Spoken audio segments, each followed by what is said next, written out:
Hey guys, and welcome back to this channel. In this video I will be showing you guys how you can find history of installed apps on the App Store, so you can find apps that you've deleted by accident and you want to download it again but you forgot the name or whatever.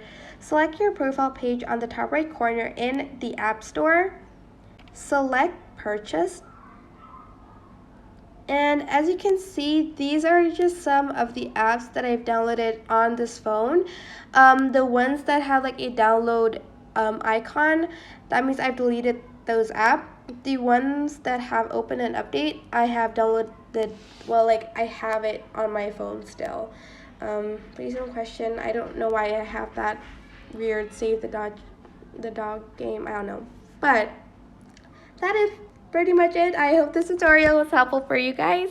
Don't forget to like, comment, share, and also subscribe to this channel if you haven't done that.